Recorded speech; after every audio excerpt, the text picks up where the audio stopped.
વિસ્તારની જેબી સ્કૂલની ઘટના સામે આવી। શાળામાં અભ્યાસ કરતા વિદ્યાર્થીઓને આંખના ભાગે ઈજા થઈ।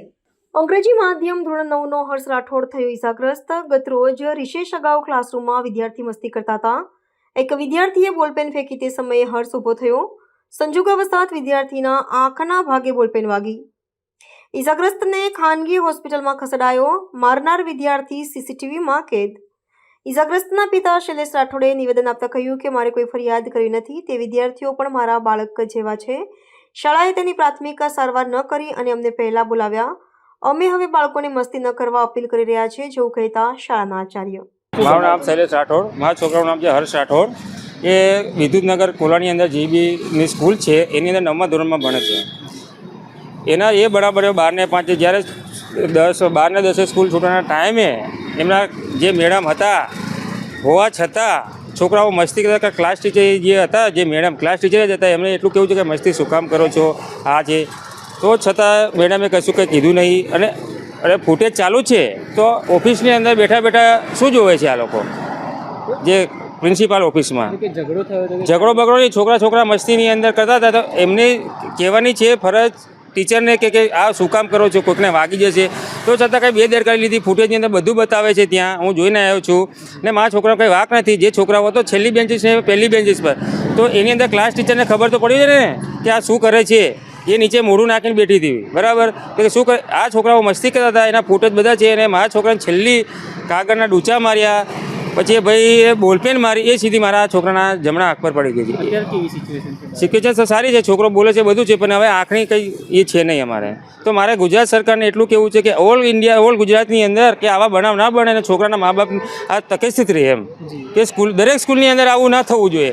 હા, તો હું છું જીબીની અંદર છું, મારી સ્કૂલ જીબી જ છે, હું એવું નહીં માનતો, પણ આ બનાવ બીજી વખતે દરેક સ્કૂલની અંદર ના બનવો જોઈએ ઓલ ગુજરાતની અંદર। અને સરકારને નિવેદન કરું છું કે દરેક સ્કૂલની અંદર કે આ માર્ગદર્શન આપે કે છોકરાઓ આવી રીતના કરે છે એ થોડુંક દૂર કરે। જે પ્રિન્સિપાલ છે કે ક્લાસ ટીચરો છે એમનેથી દૂર કરે, છોકરાઓને સમજાવે કે આ વસ્તુ બનાવ બન્યો છે, છોકરાને મારી આંખ ગઈ છે અને ગળામાં વાગે તો છોકરાનો જીભ બી જાત, તો અમે શું કરત? 9મા ધોરણમાં શૈલેષ રાઠોડ।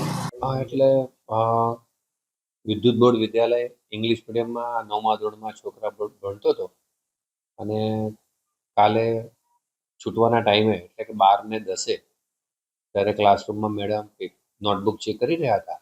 એ સમયે આ પહેલી બેન્ચીસ પર બેઠેલા છોકરાએ છેલ્લી બેન્ચીસ પર બેઠેલા એક છોકરાને પેન ફેંકી અને આ છોકરાને આંખમાં વાગી ગયું। એટલે તરત જ અમે એમના પેરેન્ટ્સને ફોન કર્યો, પેરેન્ટ્સ આવ્યા અને એમને દવાખાને દાખલ કર્યો। ક્લાસ ટીચર ઉપસ્થિત હતા। એ બધા છોકરા નોટબુક ચેક કરી રહ્યા હતા। ક્લાસમાં એકદમ શાંત બેઠેલા, પણ છતાંય આ બે છોકરાઓ થોડી તોફાન કરતા હતા અને આ પહેલા છોકરાએ પહેલી બેન્ચવાળા છોકરાએ છેલ્લી બેન્ચવાળા છોકરાને આ પેન આપી, એમાં વચ્ચે કોઈને વાગી ગયું। સાચી વાત છે કે આવા પ્રસંગો શાળામાં બને એ યોગ્ય ના કહેવાય। શિસ્તમાં છોકરાઓ ના રહે યોગ્ય ના કહેવાય।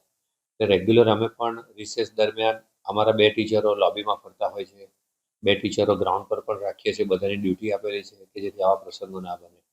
પણ છતાં પણ આવા ઘણીવાર છોકરાઓ ન માનતા, ઘણીવાર કહેવા છતાં પણ આવું કરતા હોય છે, તે બહુ દુઃખની વાત છે। સાહેબ, અમે ઘણીવાર આવું હોય તો અમે છોકરાઓને 6-7 દિવસ માટે રેસ્ટ્રિક્ટેડ કરી દઈએ। બહુ મોટો ગુનો કર્યો હોય તો આપણે એમને શાળામાંથી બીજી શાળામાં બી મૂકી દઈએ, આવું કરીએ છીએ। પણ હવે પનિશમેન્ટ કંઈ યોગ્ય રસ્તો નથી, પણ સમજાવી મનાવીને એમની પાસે કામ કરીએ જેથી આવા પ્રસંગો ના બને।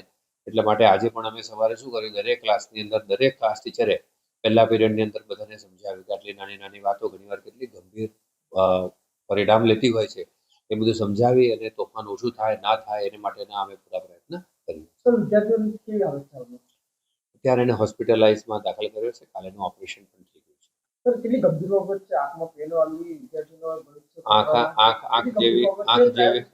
આંખ જેવી સેન્સિટિવ વસ્તુની અંદર વાગે એટલે ગંભીર વસ્તુ જ કહેવાય।